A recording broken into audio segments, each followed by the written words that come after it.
So, welcome to the Tuesday show. It's going to be filled with mostly PlayStation showcase news. Some of these games are coming to Xbox and the Nintendo Switch or the next-gen Nintendo Switch, but they weren't listed, so you might want to check except for the obvious exclusive games that are made by PlayStation. But before we get into that, make sure you guys like the like button and subscribe if you watched the video all the way through. That helps me a lot, and I would greatly appreciate it. Let's get into it because we have a lot of games to cover. So spooky season is upon us, and of course a lot of scary games are going to be announced very soon. But this one in particular got my attention when it came to how spooky it is. It is a claymation, handcrafted animated game. So everything that you see in the game is made by hand claymation style, and it's terrifying. The game is called The Midnight Walk and is coming to the PS5 and the PSVR2 next year. Imagine waking up in a handcrafted world where every fingerprint can be spotted up close, every mold, twist, and turn of clay visible on the ground you walk and on the monsters trying to eat you. Explore a world of light and dark in The Midnight Walk. You awake as the burnt one. Me. A mysterious being who's dug themselves out of a muddy grave to find their purpose. They find it in Pot Boy, a little dormant lantern creature that you reignite and bring back to life. Together you must venture down the Midnight Walk, a perilous, nightmarish highway, and along the way survive 5 strange tales about fire, its life-giving warmth as well as its inherited danger. You'll outsmart ghoulish enemies, meet a fantastic cast of companions, and gaze in wonder at our handcrafted world. That's right, every asset in the game was first sculpted in clay before being 3D scanned into the game and animated in a stop-motion style. But how did we at Moonhood come to create such a strange adventure? So there's a whole video on showing you how they handcrafted this game by hand and then 3D scanned it like they said. And it's a really creepy looking game. It's very off-putting. It's not like, this isn't Astrobot. This isn't like any other like colorful game. This is a really dark looking game and it's kind of creepy as hell. I'm not a fan of claymation, to be honest with you, but looking at this game and how creepy it is, it makes me want to experience it. I personally wouldn't want to try it on the PSVR because I'm not a VR guy, but I would want to try it on the PS5. So hopefully in the future we can try this out. I think that it's coming out sometime in 2025. They haven't given a definitive date as to when, but it is coming out in 2025. So we'll see. Hopefully we can all get our asses scared. Age Chronicles, a new gameplay details on the online PS5 action RPG coming in 2025. First and foremost, we're excited to introduce the next installment in Age series, Age Chronicles as an online action RPG. Age Chronicles promises to deliver a more promising, immersive experience with a strong emphasis on action combat. The game will feature epic, large-scale raids and cooperative gameplay, offering a diverse array of activities for players to enjoy on the PS5. Now, this is much needed for the PlayStation 5. PlayStation isn't really known for online games, and granted, this game's more than likely coming to Xbox and the Nintendo Switch, but PlayStation does leave a lot to desire when it comes to online playing and cooperative play as well. I know there's other games that are out there, but as far as RPGs that are massive open world games that you can cooperate with other people and do great things like they're mentioning, it does leave a lot to be desired. So I'm really glad that PlayStation is kind of exploring new things when it comes to this kind of thing. It is an age of pioneers. Aurora, a legend long forgotten, has been rediscovered. Now many times hopeful pioneers are headed to this distant land to make a name for themselves. As you embark on this new adventure, you will explore ancient ruins, investigate a catastrophic airship crash, and become embroiled in the web of intrigue surrounding the mysterious and tragic event. Along the way, you will meet many characters shrouded in mystery, each their own secrets and goals, who will help you and who will stand against you as you experience the unfolding story of Aurora in Age Chronicles. So again, I'm glad that there's more variety when it comes to PlayStation and its RPGs, and I can't wait to try this game out. It looks like a really colorful looking game. This looks like a very detailed game Think of what Genshin Impact's, but the opposite of what that is. Instead of it being a colorful open world game, it's more of a realistic, like kind of still bright, still has colors, but more of a realistic take of what that game would be in that version of that game. A massive world ripe for exploration, challenging yourself a new open world of ArcheAge. Reflecting our vision to provide an innovative gameplay experience, Age Chronicles will allow you to connect and adventure with friends and players worldwide. The game will emphasize exploration and life skills, ensuring there is always something new to discover and new skills to master. Housing and life skills. In Age Chronicles, housing will be a cornerstone feature, enabling players to customize their own homes. Transitioning from the previous open world model, Age Chronicles now features dedicated housing zones where players can showcase their creativity and achievements. Additionally, the game enables multiple players to come together to form a vibrant town-like communities. Furthermore, Age Chronicles offers a rich variety of life skills such as farming, crafting, and trading, providing numerous ways to engage with the game world and its economy. So if you're the type of person that likes The Sims and likes building things, or likes Farmville, or likes doing like just home tidy things, this game is going to offer that for you in spades apparently, and there's going to be a lot of things for you to do with your homes, and I'm guessing that you're going to be able to build on what you have and make it bigger and make it more grand with your friends that you invite into that world, and allow them to kind of think of Lego Fortnite or Minecraft, essentially doing that with your friends if you invite them to your world to be able to like edit. Instinctive and spectacular combat is a core feature of ArcheAge series. In Age Chronicles, you'll explore a refined combat system presenting strategic choices during battle. Engage in fierce combat, elemental attacks, and clever defense tactics together with highly maneuverable characters with a team of 10 or more players. You'll unleash even greater synergies, master chain skills in sync with your team to take down even the most formidable raid bosses. From the small monsters to massive bosses, every encounter is designed to be memorable and challenging. So the more I hear about this game, the more I read about it, the more I watch the gameplay on this seems like a game that I want to try out. I'm not sure if this is going to be one of those free-to-play games where you're going to have gacha things in it. I really hope not, because I really want to pay for this game and not have to have that gacha element that Genshin Impact had, and kind of, to me, ruined the game, because Genshin Impact, whether you like Genshin or not, and whether you like gacha games or not, has some of the best gameplay I've played. Is just that gacha element, and Paimon can go die a horrible death, like, because yeah, she's the most annoying character that ruins the game for me. But other than that, Genshin's a really good gameplay game. I haven't played the past games of these games, so I can't really judge if it's good from those other games, but I really hope that this one is good, because it looks like it has a lot of potential.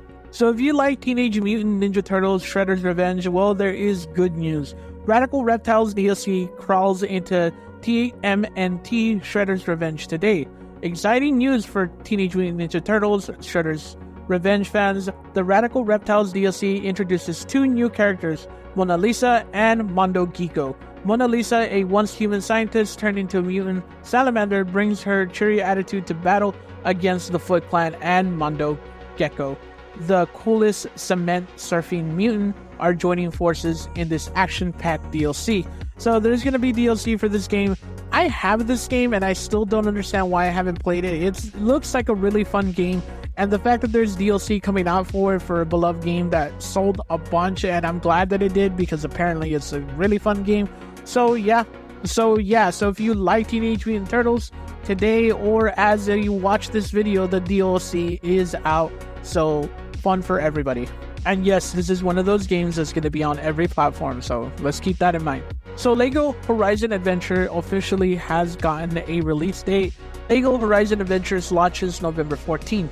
Digital Deluxe Edition details. So if you're one of those people that likes getting all the little suits and like little trinkets that come in the game, this is probably the deluxe edition that you want to get. Roller coaster customization. No need to choose between roof or coaster. You can have both and bring some theme park fun with you. 3 iconic Horizon outfits pay homage to Aloy's adventure in the icy north with the Bankunk armor. Channel your inner Eclipse with the Shadow Stalwart outfit, or fight metal with metal as Aloy. Ratchet and Clank Rivet outfits join the thrilling journey as an intergalactic super mechanic Ratchet or trans-dimensional resistance fighter Rivet. Sackboy outfit, trading cloth and stuffing for bricks and studs. Little Big Planet Sackboy is available to join the party. So if you really like those outfits and you like DLC, you like all the things that come with it, and to be honest with you, it looks kind of cute. I'm a sucker for these games. Also, keep in mind that this game is one of those games that's going to be multi-platform. It is a PlayStation IP, but it's made by Legos, so it's going to be on Xbox, it's going to be on Nintendo Switch, and it's going to be on PlayStation and PC. So this is one of the rare ones where, yeah, it is a PlayStation IP, but one of the incentives that LEGO made is if we make this game for you, this game has to be everywhere. And I think this is the way it should be. This helps PlayStation. This helps the people that haven't ever played a PlayStation IP and makes them think, hey, maybe I should get a PlayStation to play the actual full-fledged game. So everybody wins. Hironobu Sakaguchi is one of those household names that if you don't know, you should know. He's probably touched every single Final Fantasy game that you love and other games like Blue Dragon. So if you don't know who he is, you do now, and you probably played one of his games and really enjoyed it. And he is going to be bringing out a new game very soon, Fantasm Neo Dimensions, out December 5th. Hironobu Sakaguchi talks bringing his RPG to the PS5. For many fans of the RPG genre, Hironobu Sakaguchi is considered a household name, known fondly as the father of Final Fantasy. Thanks to his work on the first 10 mainline titles, Sakaguchi has created many other games with a cult following, including Blue Dragon, Lost Odyssey, and Terra Battle, developed by company Mistwalker Corporation. Fantasm Neo Dimension serves as Sakaguchi's next upcoming title that brings his critically acclaimed game Fantasm to a wider audience through the PlayStation 5 and PlayStation 4. It will launch with new features such as English and Japanese voice acting, an additional difficulty option, and 4K support on the PlayStation 5. It also signals a return to partnership for Sakaguchi with Square Enix after 20 years apart. So it's been a while since these two came together, but when these two come together and make games, yeah, there's some magic that is to be made. I think this game has come out on other platforms before, but it wasn't on the PlayStation 5, if I'm not mistaken. So this is a treat for PlayStation fans. So a multi-dimensional adventure for the uninitiated. Fantasm Neo Dimension follows the protagonist Leo, who embarks on a multi-dimension adventure to recover his lost memories and discover the secrets behind a strange mechanical infection that threatens to destroy his world. Set across the backdrop of over 150 vibrant and beautiful handcrafted dioramas, the game features a unique artistic style with fun strategic twists on traditional turn-based battle mechanics. It features music from the composer Nobuo Uematsu, famously known for his works in the Final Fantasy franchise. By the way, I completely butchered that name, so yes, don't come after me. I apologize. Fantasm Neo Dimension was announced to be launching on December 5th, 2024 during today's State of Play. Ahead of its release, we sat down with Sakaguchi, who acts as producer for the title, to discuss their journey working on the game and what fans can look forward to. The art style in this game is extremely unique. Everything is handcrafted from the background, so everything looks like super realistic compared to like the little 3D characters that you have. If you look at the backgrounds in this game, they look beautiful, and of course because they're handcrafted and they look amazing, and of course it's Hironobu Sakaguchi, so these games are going to look beautiful. If you look at all the games that he's worked on, almost every single one of his games have looked gorgeous, so it's not surprising. I'm looking forward to this game, and I'm probably gonna add this to my wish list just to stare at those backgrounds because they look really, really gorgeous. To be honest with you, like, I've heard a lot of previews and I've heard enough about Dragon Age the Vgar to really want the game, and I didn't need this giant gameplay from Dragon Age the Vgar, but we got one anyways, and the Dragon Age the Vgar's new trailer reveals an epic dragon battle, and it looks amazing. So these are some of the things they said on the PlayStation blog about Dragon Age and its battle system. The rock featured in this battle is a mage, one of those classes you can choose when you create your character. Mage rains down fury with spells that incarnate, freeze, electrocute, and crush some cast from afar. Some cast from afar while others prefer close quarters combats. The mage class can switch between two weapon sets, a staff for range attacks or an elemental orb and a dagger for close quarters combat. Eagle Eye players might be able to see Rock is facing off against an ice dragon in the trailer, which is vulnerable to fire. Because of this, the player has equipped an orb that enhances burning damage, alongside supplementary skills that complement the equipment weaponry. Throughout the fight, Rock commands her companions to utilize abilities that set up powerful damage combinations. For example, the dragon is staggered, Rook primes to target by commanding Lucas to use Delibate ability that applies the Sundered status, which is the detonation by Rock's Dark Squall ability. The Primer plus Detonator combo produces massive damage, getting the group closer to victory. To the end of battle, Rock uses the equipped ultimate ability Thunderous End, unleashing a massive amount of damage, shocking enemies in a wide radius. This is perfect against a large target like the ice dragon you're facing off. Again, I didn't need to hear this in PlayStation Access in order to know that I wanted this game, or that I wanted to even buy this game any more than I did. This is one of those games they could have cut out completely, but I understand why PlayStation included it, because they want those sweet 30% sales that they're gonna get on PlayStation. So I get it, I understand. So yeah, Dragon Age is coming out in October, and if I'm not mistaken, it's coming out October 31st, and I'm really looking forward to this game. It's kind of insane how jam-packed October is, to be honest with you, because there's a Dragon Ball coming out, there's Dragon Age coming out, and there's numerous amounts of other games that I really want to play, and I'm probably not going to get to because we beat 4 over here, and like, I don't know why they stack games like that. It's kind of insane. So if you like spooky games, there is plenty of spooky games announced today. One of them is Fear the Spotlight, which launches October 22nd on the PS5 and PS4. We are very excited to reveal that there is not long until you can join Vivian and Amy for a seance in Fear the Spotlight. But before you enter Sunnyside Hill, we wanted to dive into how we've been inspired by classic PlayStation experiences to bring our modern horror adventures to life. As you may have just seen in the recent release trailer, the aesthetic, style, gameplay, mechanics, and tone all come from a deep nostalgia over the games of the past. Our studio name, Cozy Game Pal, actually came about long before we decided to make a horror game, but we do think there is something exponentially comforting about the classic. Originally, PlayStation art style is nostalgic and reminds us of playing our first horror games in bedrooms around the TV with siblings daring to brave the original Silent Hill.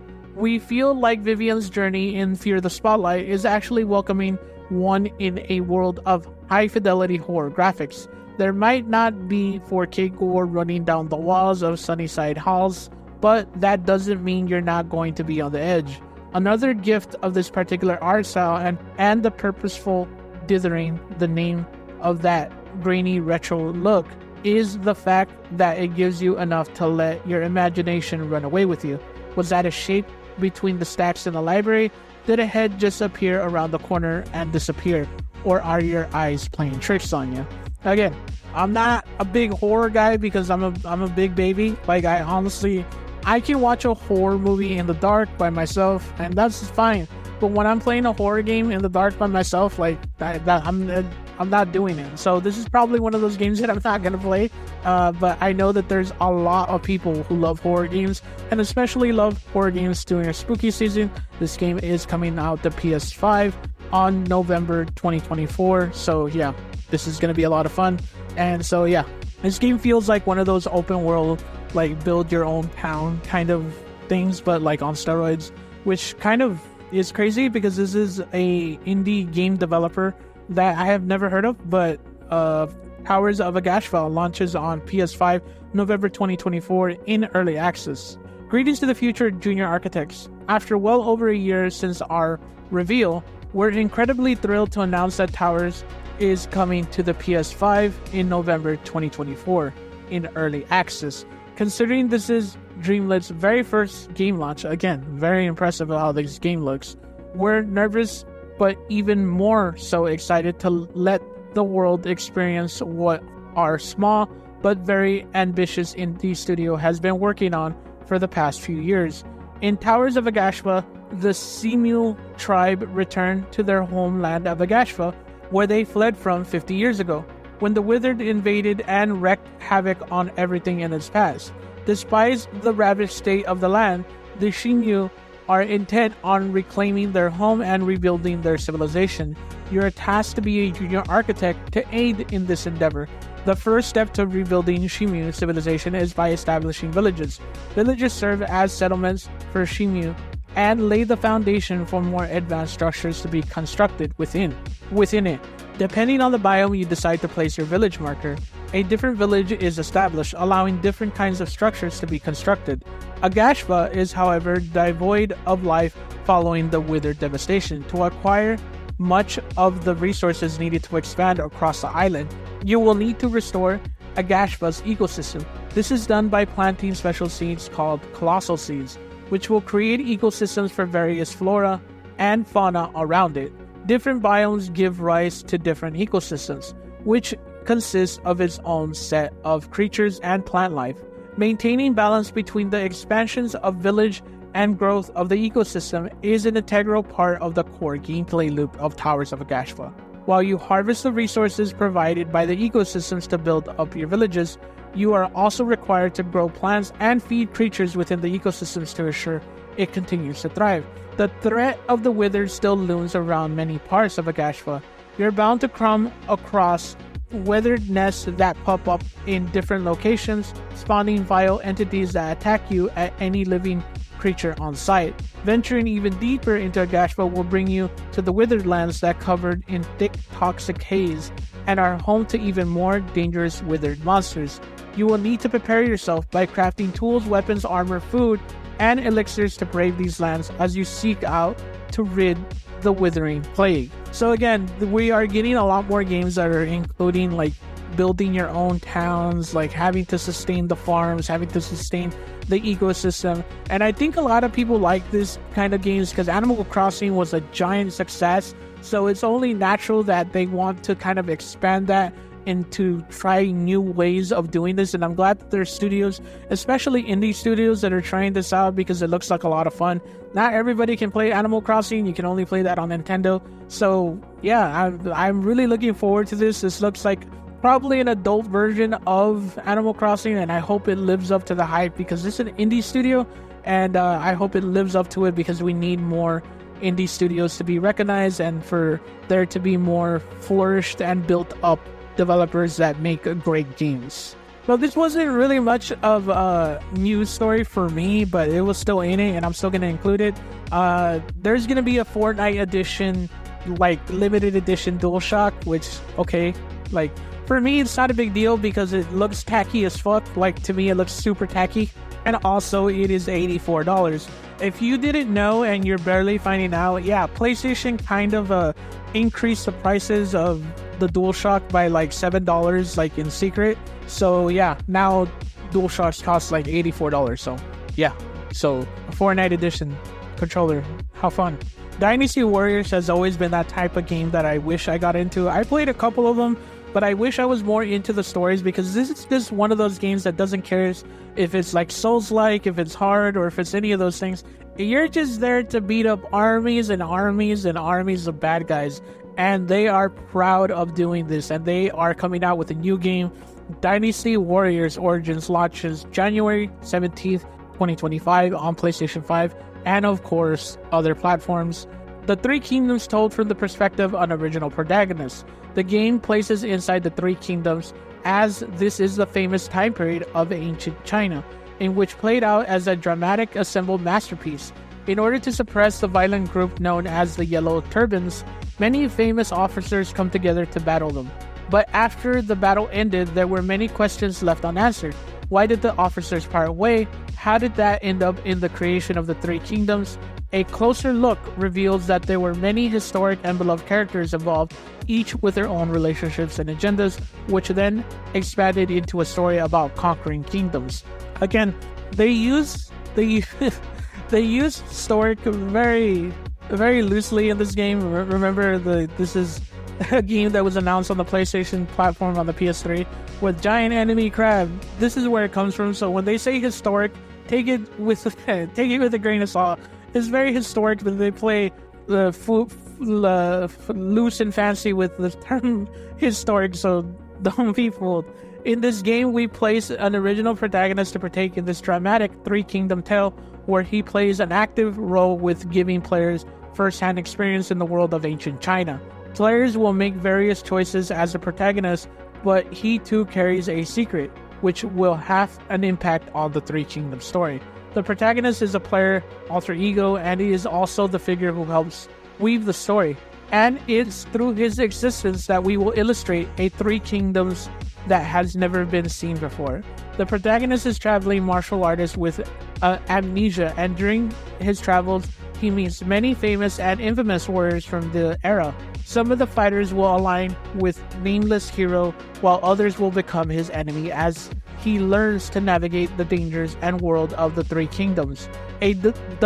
As developers, it's exciting to us that players who are unfamiliar with the Three Kingdoms story will be able to learn and enjoy the alluring historic tales along the protagonist, who will act as the player's alter ego in the game as they fight their way through an epic story. So yeah, so again, take the historic part with a big grain of salt, like a huge, like, just get a salt and like fucking throw it over your shoulders, because that's how much it is inaccurate when it comes to like it has historic things in it. It's not necessarily historic accurate. So like Dynasty Warriors is one of those games you can pick up. If you've never played a Dynasty Warriors game, you can pick it up, you can play it, and you'll still have fun. You don't have to play the other Dynasty Warrior games, and these games are just notorious for being really fun games, really big technologically advanced games, because they have so many players on screen like that you can like beat up so many NPCs. So if you like just fun games, this game is what you're looking forward to, and it's coming out January 17th, 2025. So look forward to that if you just like fine beat 'em up games, essentially hack and slash technically, but you know what I mean. So if you like the Tomb Raider game that was remastered recently, and they did a really good job at remastering that game, well, you'll be very happy for the news that's coming out today. And I especially know that my best friend Sal is extremely excited for this news. Legacy of Kain Soul Reaver 1 and 2 remasters launches on the PS5, PS4 December 10th. 25 years ago, Legacy of Kain Soul Reaver introduced the world of the vampire Raziel. In the game's opening scene, Raziel is betrayed and executed by his master. Spoiler alert for a 20-year-old game, but yeah, that happens. The vampire Emperor Kain, enduring untold suffering and disfigurement, Raziel rises eons later as the iconic and vengeful blue wraith we all know and love. In 1999, games were built differently. Deep narratives were uncommon and fully voiced cutscenes were rare. Soul Reaver had both and quickly become a classic. To commemorate the 25th anniversary of Soul Reaver, Aspria, I don't know how to pronounce y'all's name, but I'll put it on the screen, is proud to announce Legacy of Kain Soul Reaver 1 and 2 remaster for the PS4 and the PS5. The game is in good hands. The game is in really good hands, and I'm really glad that these are the people that are doing it. These are some of the changes that they're going to make in the game. Remaster pillars defined. As we work on Tomb Raider 1 through 3 remaster, the key to a great remaster is to bring the classic game modern hardware with enough visual and quality life improvements to feel natural while carefully preserving the integral of the original. We want new fans to join the Soul Reaver faithful in reviving and reliving Raziel's adventure. Engineering growth, performance with picture-perfect preservation. Thankfully, Crystal Dynamics was able to provide us with the source code, so we started with the original engine and completed assets. The foundation ensured we could deliver the exact same combat puzzle and boss fights with the same balance and feel as the original, with the environment storytelling and the innovative mechanics that allowed players to shift between the material and spectral realms. Soul Reaver pushed the limits of computer memory in the 90s. The way we've engineered the title will preserve that the legacy for players returning to Nazgul or visiting for the first time. So here are the improvements with the game, and these are much needed improvements. There's going to be controller improvements, camera upgrades, and trophies, map and compass, and photo mode. First of all, The thing that I really love about this game, about this remake of this game, or remaster of this game, I should say, is the controllers. Oh my god, the controllers on the first game were horrendous, especially when it came to platforming. So I'm really glad that they did revamp the controllers, and the way they revamped the controllers, so Reaver launched while the D-pad was still dominant control method. We've ensured the DualShock 4 and the DualSense that the analog control feels and plays as great in Soul Reaver as it did in Soul Reaver 2. Some other quality of life things that they've added, some things that they had to remove because, yeah, games were really limited back in my day, boys. Like, I may not look like it, but I'm 35 years old, but when this game came out, there was a few games that were kind of janky and they had to remove some things, you know? And we have it really good now. One of the things that they removed back in the day was a day and night cycle. A legacy feature that was cut from the final release has been restored to add mood and atmosphere to Nosgoth. Graphics toggle, while we did add many improvements to textures, UI, and VFX, any point during the gameplay, including in photo mode, you can swap back to the original graphics. So if you are one of those vintage people that like the original was always the best, you can just toggle, you know what I mean? You can just go back to the original and like look at the differences, or if you want to see the differences, it'll show you the differences. So I'm really looking forward to this game. This game deserves it.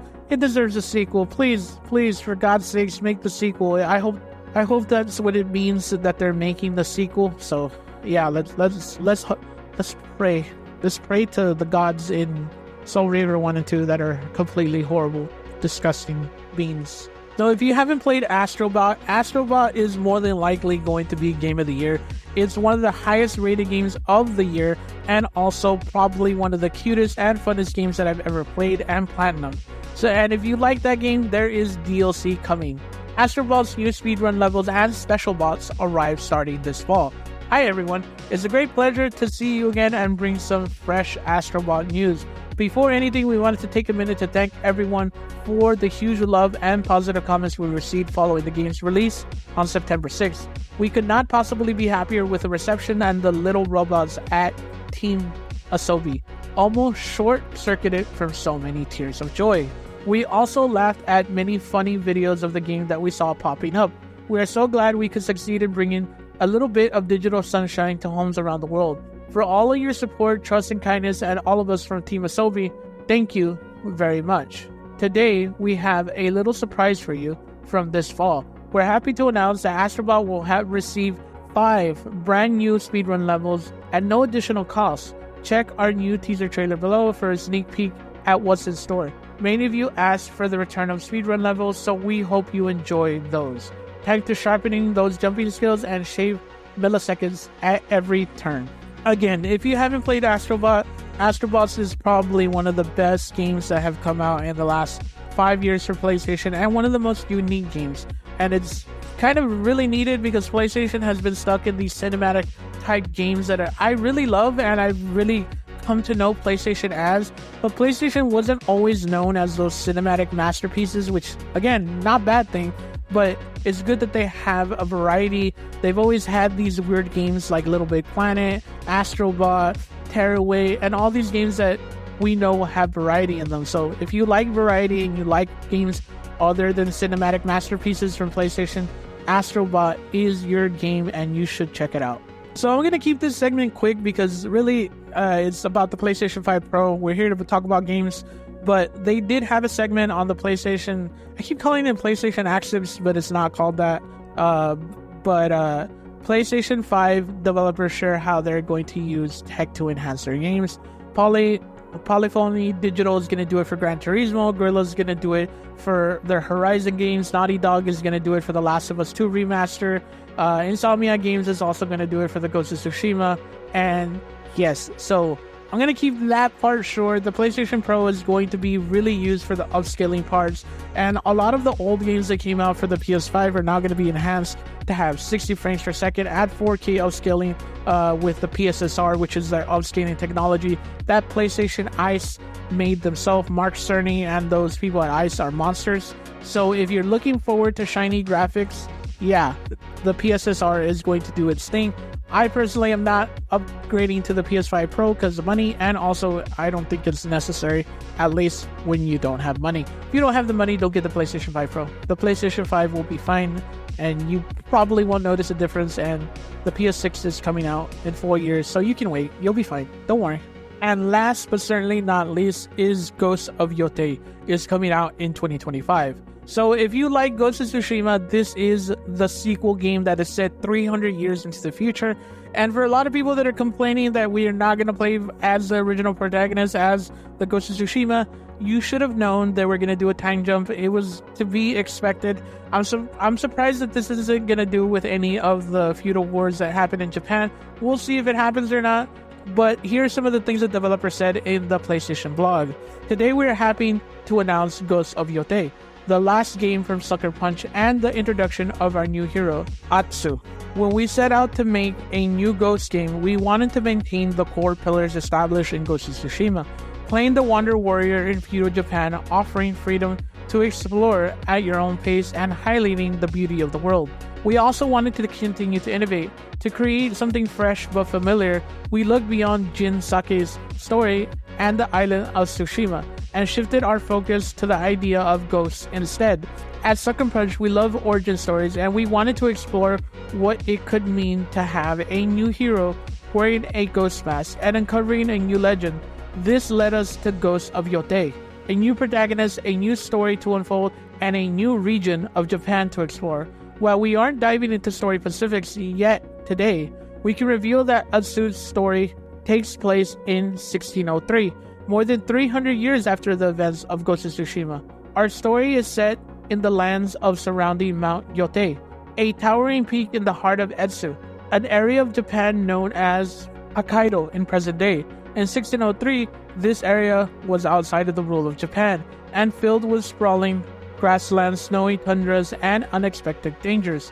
It's a far cry from the organized samurai clans who lived in Tsushima, and a setting for an original story we can't wait to tell. This is also Sucker Punch's first game built from the ground up for PlayStation 5, and we are excited to build the visual foundation we established in Ghost of Tsushima. We have massive sightlines that let you look for across the environment, whole new skies featuring twinkling stars and auroras, even more believable movement for wind on grass and vegetation, and more improvements we'll share in the future. Our new setting also gives the opportunity to introduce new mechanics, gameplay improvements, and even new weapons.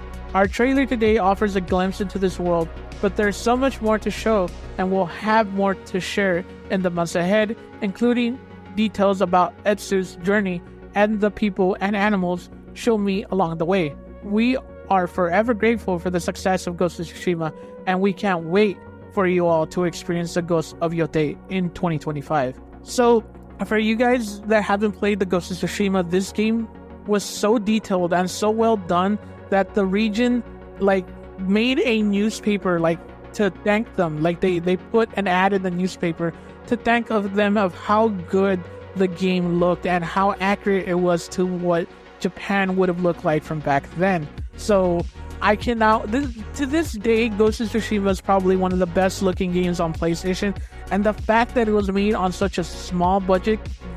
Ghost of Tsushima was made on a $90 billion budget. It wasn't these $200, $300 million, $400 million budget like is rumored for Concord. This game was made on $90 million. That is how crazy Sucker Punch Games is. So do not be surprised if this game surpasses and builds on that game and how good it was. Thank you for watching, guys. I hope you enjoyed all the news that we covered today. A lot of these games are going to be multi-platform, so just look out if this game is going to be multi-platform or not, or if it's going to be exclusive to the PS5. Just look out, just Google it, give it a Google to see if that's going to happen or not. I hope you guys enjoyed. Make sure you guys like, comment, and subscribe if you enjoyed the video. Tell me what you think of the comment section, if you think any of these games are going to be worthwhile to be getting, and which game excited you the most. Mine, of course, is the Ghost of Yōtei. And remember, you are pretty good. My God in heaven, my voice almost went out. Listen to me. I sound like a fucking 18-year-old fucking going to puberty and shit.